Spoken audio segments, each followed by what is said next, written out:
Hello' everyone, আন এটা নতুন ভিডিঅ'লৈ সকলোকে স্বাগতম।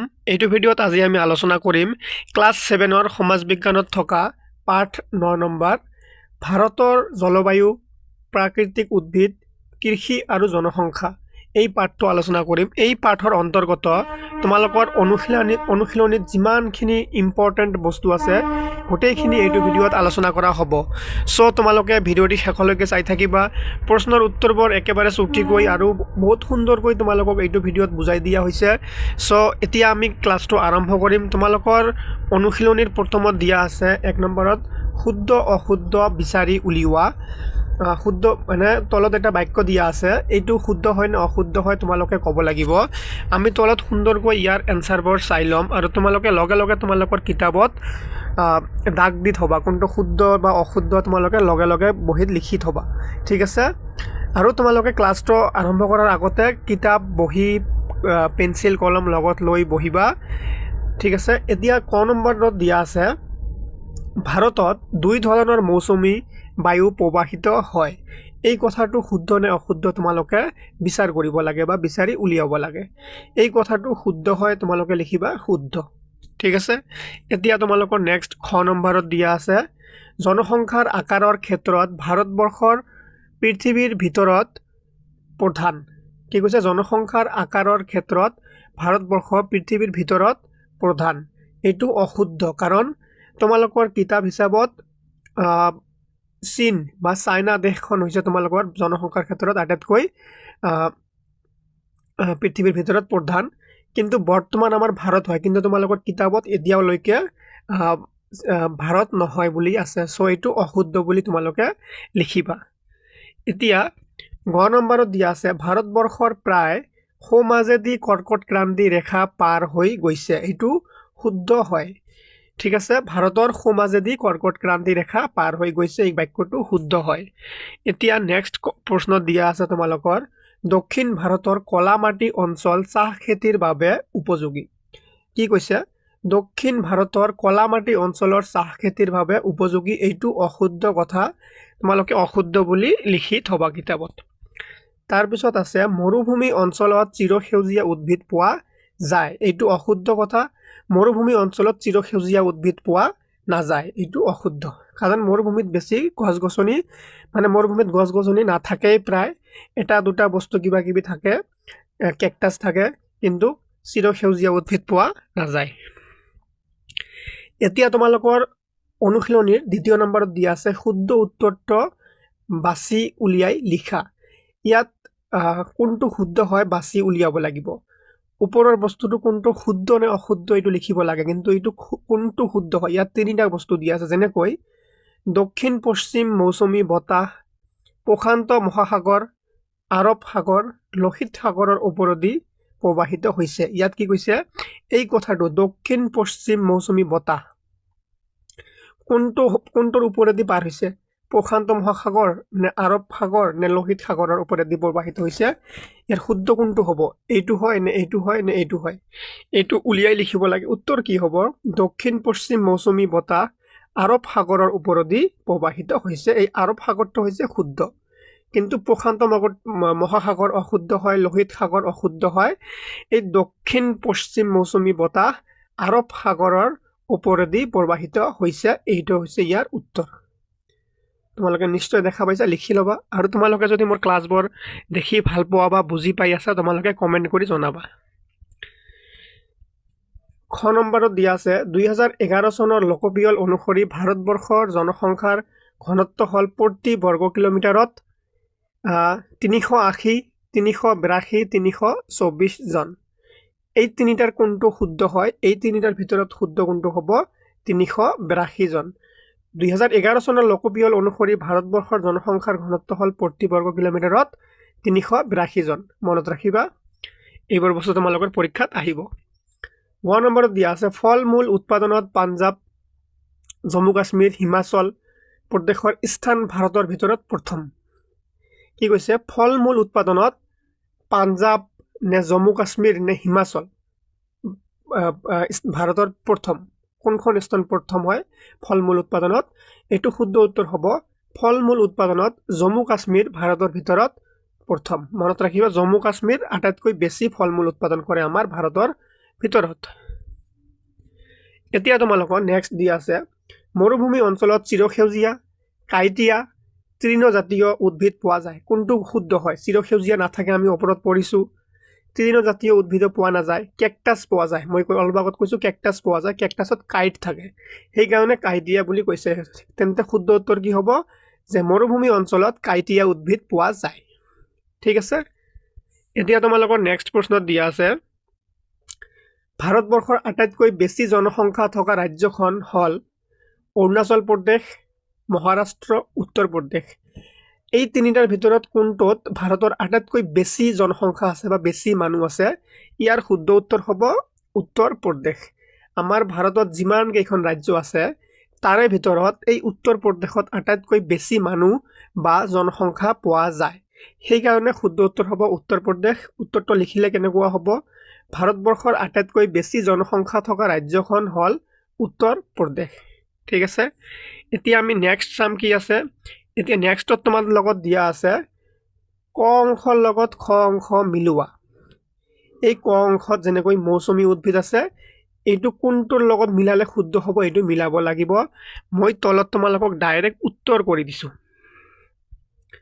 তোমালোকে কিতাপত এতিয়াই ডাইৰেক্ট দাগ দি লোৱা যেনেকৈ 1 নম্বৰত আছে মৌচুমীয় উদ্ভিদৰ লগত 4 নম্বৰটো হ'ব যে বছৰি 100 সেন্টিমিটাৰৰ পৰা 200 সেন্টিমিটাৰ বৰষুণ হয় অৰ্থাৎ ইয়াত আমি যদি ক অংশৰ লগত খ অংশ মিলিয়াও এটো একৰ লগত হ'ব 4 তোমালোকে দাগটো দি লোৱা এতিয়া আমি নেক্সটটো চাম তাৰ পিছত কি আছে তৃণজাতীয় উদ্ভিদৰ লগত উদ্ভিদৰ লগত কি হ'ব 3 নম্বৰটো হ'ব যে বছৰি 50 সেন্টিমিটাৰৰ পৰা 100 সেন্টিমিটাৰৰ বৰষুণ হয় 2 লগত হ'ব কি 3 এই 2 নম্বৰটোৰ লগত হ'ব 3 আৰু একৰ লগত কি আছিল 4 ঠিক আছে এতিয়া আমি নেক্সট চাম কাইটিয়া মৰুচ উদ্ভিদ এটোৰ লগত হ'ব 2 নম্বৰটো বছৰি 50 সেন্টিমিটাৰতকৈ কম বৰষুণ আৰু 4 নম্বৰত দিয়া আছে চিৰসেউজীয়া উদ্ভিদ হ'ব 1 নম্বৰটো 200 সেন্টিমিটাৰতকৈ অধিক বৰষুণ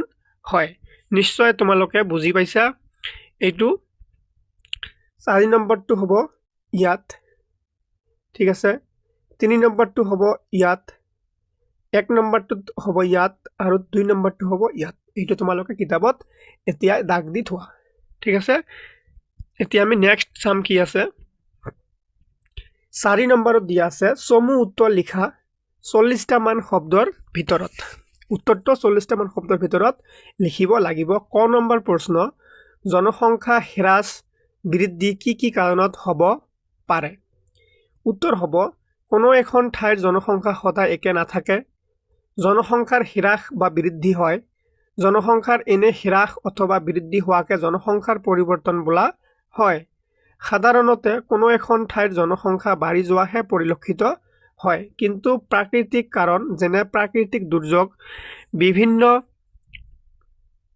ৰোগ ব্যাধি যুদ্ধ বিগ্ৰহ মহামাৰী স্থায়ীভাৱে ঠাইখন এৰি যোৱা আদিৰ বাবে কোনো এখন ঠাইৰ জনসংখ্যা সাময়িকভাৱে কমিবও পাৰে আনহাতে কোনো এখন ঠাইৰ জনসংখ্যা বৃদ্ধি নিৰ্ভৰ কৰে মূলত জন্মৰ হাৰ মৃত্যুৰ হাৰ আৰু প্ৰব্ৰজনৰ ওপৰত সাধাৰণতে মৃত্যুৰ হাৰতকৈ জন্মৰ হাৰ বেছি হয় তেতিয়া জনসংখ্যা বাঢ়িব ধৰে আশা কৰিছো তোমালোকে সুন্দৰকৈ বুজি আছা উত্তৰবোৰ একেবাৰে সুন্দৰকৈ লিখি দিয়া হৈছে খ নম্বৰ প্ৰশ্ন ভাৰতবৰ্ষৰ জলবায়ু নিৰ্ধাৰণ কৰা কাৰকসমূহ কি এই খ নম্বৰ প্ৰশ্নটো খুবেই ইম্পৰ্টেন্ট হয় উত্তৰ হ'ব ভাৰতবৰ্ষৰ জলবায়ু নিৰ্ধাৰণ কৰা কাৰকসমূহ হ'ল দেশখনৰ বিশালতা বেলেগ বেলেগ ভূপ্ৰাকৃতিক বিষুৱৰ পৰা দূৰত্ব উচ্চতাৰ পাৰ্থক্য মৌচুমী বতাহ আদিৰ প্ৰভাৱে ভাৰতবৰ্ষৰ জলবায়ু নিৰ্ধাৰণ কৰে এই প্ৰশ্নটো ইম্পৰ্টেন্ট হয় ভালকে তোমালোকে মনত ৰাখিবা তাৰ পিছত তোমালোকৰ গ নম্বৰত দিয়া আছে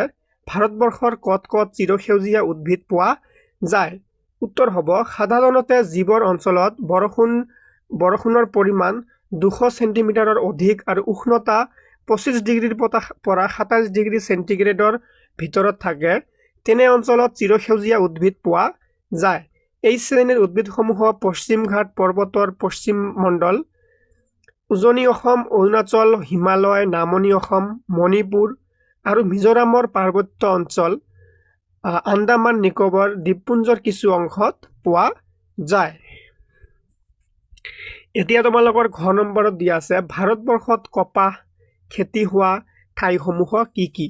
উত্তৰ হ'ব মধ্যপ্ৰদেশ আৰু গুজৰাটৰ দক্ষিণ অংশ, মহাৰাষ্ট্ৰ, অন্ধ্ৰপ্ৰদেশ আৰু কৰ্ণাটকৰ উত্তৰ অংশত অৱস্থিত কলামাটি অঞ্চলত প্ৰচুৰ পৰিমাণে কপাহ খেতি কৰা হয়।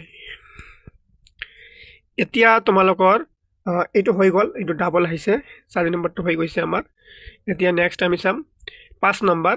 5 নম্বৰত দিয়া আছে উত্তৰ লিখা 80টা মান শব্দৰ ভিতৰত, অৰ্থাৎ ইয়াৰ উত্তৰবোৰ অলপ দীঘল হ'ব।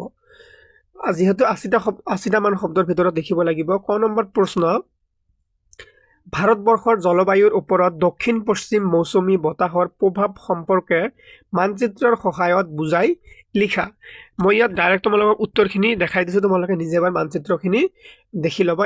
এনেকুৱা ধৰণৰ প্ৰশ্ন সাধাৰণতে পৰীক্ষাত কম আহে, এইটো বুজি থ'ব লাগে ভালকে। গ্ৰীষ্মকালত কৰ্কট ক্ৰান্তি ৰেখাৰ ওপৰত সূৰ্যৰ ৰশ্মি লম্বভাৱে পৰে। ইয়াত বায়ু গৰম হৈ নিম্নচাপৰ সৃষ্টি কৰে। এই অঞ্চললৈ ভাৰত মহাসাগৰৰ পৰা জলীয় ভাৱ গধুৰ বায়ু বৈ আহে। এই বতাহৰ এটি সোঁতে অন্ধ্ৰপ্ৰদেশ, উৰিষ্যা আৰু পশ্চিমবংগত প্ৰৱেশ কৰে। আন এটি সোঁত বাংলাদেশৰ ওপৰেদি পাৰ হৈ অসমত প্ৰৱেশ কৰে। কৰমণ্ডল উপকূলীয় অঞ্চল অসম, মেঘালয়, অৰুণাচল আদি স্থানসমূহত ইয়াৰ প্ৰভাৱ প্ৰচুৰ বৰষুণ হয়। আনফালে আৰৱ সাগৰৰ ওপৰেৰে উত্তৰলৈ গতি কৰা বতাহৰ এটি সোঁতে পশ্চিম ঘাট পৰ্বতত খুন্দা মাৰে। এই বতাহৰ প্ৰভাৱ দক্ষিণ ভাৰতৰ মালাবাৰ উপকূল, কঙ্কণ উপকূল আৰু গুজৰাটৰ উপকূল অঞ্চলত বৰষুণ হয়। খ নম্বৰ প্ৰশ্ন, ভিন ভিন খেতিৰ বাবে ভিন ভিন জলবায়ুৰ প্ৰয়োজন ব্যাখ্যা কৰা। উত্তৰ হ'ব জলবায়ুৰ বৈশিষ্ট্য আৰু মাটিৰ গুণাগুণৰ ওপৰত নিৰ্ভৰ কৰি ভাৰতবৰ্ষৰ বিভিন্ন অঞ্চলত বিভিন্ন খেতি কৰা হয়। গংগা আৰু ব্ৰহ্মপুত্ৰ নদীৰ উপত্যকা অঞ্চলত গ্ৰীষ্মকালত বায়ুৰ উত্তাপ 25 ডিগ্ৰী চেলছিয়াছৰ অধিক হয়। আনহাতে বৰষুণ 100 চেণ্টিমিটাৰৰ অধিক হয়। পশ্চিমবংগ, বিহাৰ, উত্তৰ প্ৰদেশ আৰু অসম এই অঞ্চলৰ অন্তৰ্গত। ধান এই অঞ্চলৰ প্ৰধান কৃষিজাত সামগ্ৰী। বৃষ্টিপাত তুলনামূলকভাৱে কম হ'লেও পাঞ্জাৱ আৰু হাৰিয়ানাত জলসিঞ্চনৰ সহায়ত প্ৰচুৰ পৰিমাণে ধান উৎপাদন হয়। ইয়াৰ উপৰি উৰিষ্যাৰ মহানদী উপত্যকা, গোদাবৰী, কৃষ্ণা, কাবেৰী নদীৰ মোহনা অঞ্চল আৰু কেৰালাত প্ৰচুৰ ধান খেতি কৰা হয়। পাঞ্জাৱ, হাৰিয়ানা, ৰাজস্থান আৰু উত্তৰ প্ৰদেশত শুকান জলবায়ু আৰু কম বৃষ্টিপাতৰ বাবে ঘেঁহুক মূল কৃষি হিচাপে লোৱা হৈছে। ইয়াৰ বাহিৰেও মধ্যপ্ৰদেশ, বিহাৰ, পশ্চিমবংগ আদি প্ৰদেশত ঘেঁহু খেতি কৰা হয়। মধ্যপ্ৰদেশ আৰু গুজৰাটৰ দক্ষিণ অংশ, মহাৰাষ্ট্ৰ, অন্ধ্ৰপ্ৰদেশ আৰু কৰ্ণাটকৰ উত্তৰ অংশত অৱস্থিত কলামাটি অঞ্চলৰ প্ৰচুৰ পৰিমাণে কপাহ খেতি কৰা হয়। ৰাজস্থান, মধ্যপ্ৰদেশ, পূব মহাৰাষ্ট্ৰ, কৰ্ণাটক আৰু অন্ধ্ৰপ্ৰদেশৰ কিছু অংশত জোৱাৰ আৰু বজৰা খেতি কৰা হয়। দক্ষিণ ভাৰতৰ নীলগিৰি অঞ্চলৰ মাটিত কফি আৰু চাহ খেতি কৰা হয়। অসমৰ উত্তৰ আৰু উত্তৰ পূব অঞ্চলৰ ওখ এঢলীয়া মাটি, পশ্চিমবংগৰ দাৰ্জিলিং আদি অঞ্চলত চাহ খেতি কৰা হয়। বিহাৰ, উত্তৰ প্ৰদেশ, পাঞ্জাৱ ৰাজ্যৰ কিছু অংশত কুঁহিয়াৰ খেতি কৰা হয়। পশ্চিমবংগ, উৰিষ্যা আৰু অসমত ধানৰ উপৰি মৰাপাট খেতি কৰা হয়। তাৰোপৰি মধ্য ভাৰতৰ আটাইকেইখন ৰাজ্যতে বিভিন্ন প্ৰকাৰৰ মাহ আৰু মছলা জাতীয় শস্যৰ খেতি কৰা হয়। জম্মু কাশ্মীৰত প্ৰচুৰ পৰিমাণে কমলা, আপেল, আঙুৰ আদি ফল-মূলৰ খেতি কৰা হয়। সমগ্ৰ পূব আৰু পশ্চিম উপকূলত নাৰিকলৰ খেতি বহুলভাৱে কৰা হয়। এই প্ৰশ্নটো অতি দীঘল হয়। এনেকুৱা ধৰণৰ প্ৰশ্ন জেনেৰেলি তোমালোকৰ পৰীক্ষাত নাহে ইমান দীঘল, তথাপিও তোমালোকে ভালকে চাই ল'বা। নেক্সট প্ৰশ্ন, মৌচুমী উদ্ভিদৰ বাবে কেনেধৰণৰ জলবায়ু প্ৰয়োজন? মৌচুমী উদ্ভিদৰ উদাহৰণ লিখি ভাৰতৰ ক'ত পোৱা ঠাইসমূহ উল্লেখ কৰা। উত্তৰ হ'ব বছৰি 100 চেণ্টিমিটাৰৰ পৰা 200 চেণ্টিমিটাৰ বৰষুণ হোৱা আৰু প্ৰায় 27 ডিগ্ৰী চেলছিয়াছ গড় উষ্ণতা থকা অঞ্চলত মৌচুমী উদ্ভিদ পোৱা যায়। বৰ্ষাকালত বৰষুণৰ পৰিমাণ বঢ়াৰ বাবে সেই সময়ছোৱাত এই উদ্ভিদৰ বৃদ্ধি হয়। আনহাতে শীতকালত মৌচুমী অঞ্চলত বৰষুণ আৰু উষ্ণতা কম হয় বাবে মাটি শুকান হৈ যায় আৰু গছৰ পাত সৰি পৰে। মৌচুমীয় উদ্ভিদৰ উদাহৰণ শাল, চেগুন, শিমলু, শিশু, অৰ্জুন ইত্যাদি।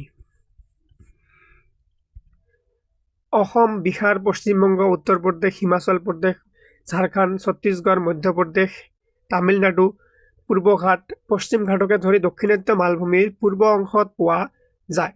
আন্দামান নিকোবৰৰ দ্বীপপুঞ্জত কিছু পৰিমাণে মৌচুমী উদ্ভিদ পোৱা যায়। নেক্সট প্ৰশ্ন, ধান খেতিৰ বাবে কেনেকুৱা জলবায়ুৰ প্ৰয়োজন? এই প্ৰশ্নটো ইম্পৰ্টেণ্ট হয়।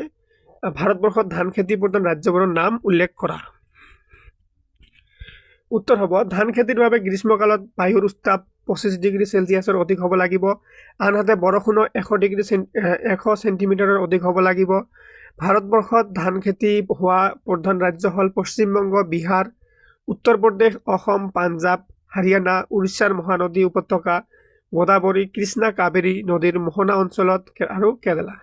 এইবোৰ ঠাইত কি হয়? বহুত পৰিমাণে ধান খেতি হয়। নেক্সট প্ৰশ্ন, জনসংখ্যা বৃদ্ধিয়ে ভাৰতবৰ্ষৰ কি কি সমস্যাৰ সৃষ্টি কৰিছে আলোচনা কৰা। এইটো খুবেই ইম্পৰ্টেণ্ট হয়। জনসংখ্যাৰ বৃদ্ধি মানে জনসংখ্যা যে বাঢ়ি আছে, মানুহ বাঢ়ি আছে, এই বস্তুটোৱে আমাৰ কি কি সমস্যা কৰি আছে ভাৰতত, এইটো লিখিব লাগে। উত্তৰ হ'ব, অত্যাধিক জনসংখ্যা বৃদ্ধি বৰ্তমান সময়ৰ এক জ্বলন্ত সমস্যা। জনসংখ্যা বৃদ্ধিৰ লগে লগে বসবাসৰ সমস্যা, বনাঞ্চল আৰু কৃষিভূমিৰ পৰিমাণ কমি যোৱাৰ সমস্যা, খাদ্য সমস্যা, নিবনুৱা সমস্যা, দৈনন্দিন জীৱন যাপনৰ সমস্যাকে আদি কৰি বহু সমস্যাৰ সৃষ্টি কৰিছে।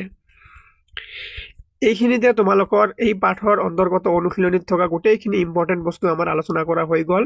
চ' ষ্টুডেণ্টছ, তোমালোকে যদি এতিয়াও চেনেলটো ছাবস্ক্ৰাইব কৰা নাই, ছাবস্ক্ৰাইব কৰি দিবা। তোমালোকে সদায় এনেকুৱা সুন্দৰ সুন্দৰ ক্লাছ পাই থাকিবা। লাইক, কমেণ্ট কৰি শ্বেয়াৰ কৰি দিবা। ধন্যবাদ।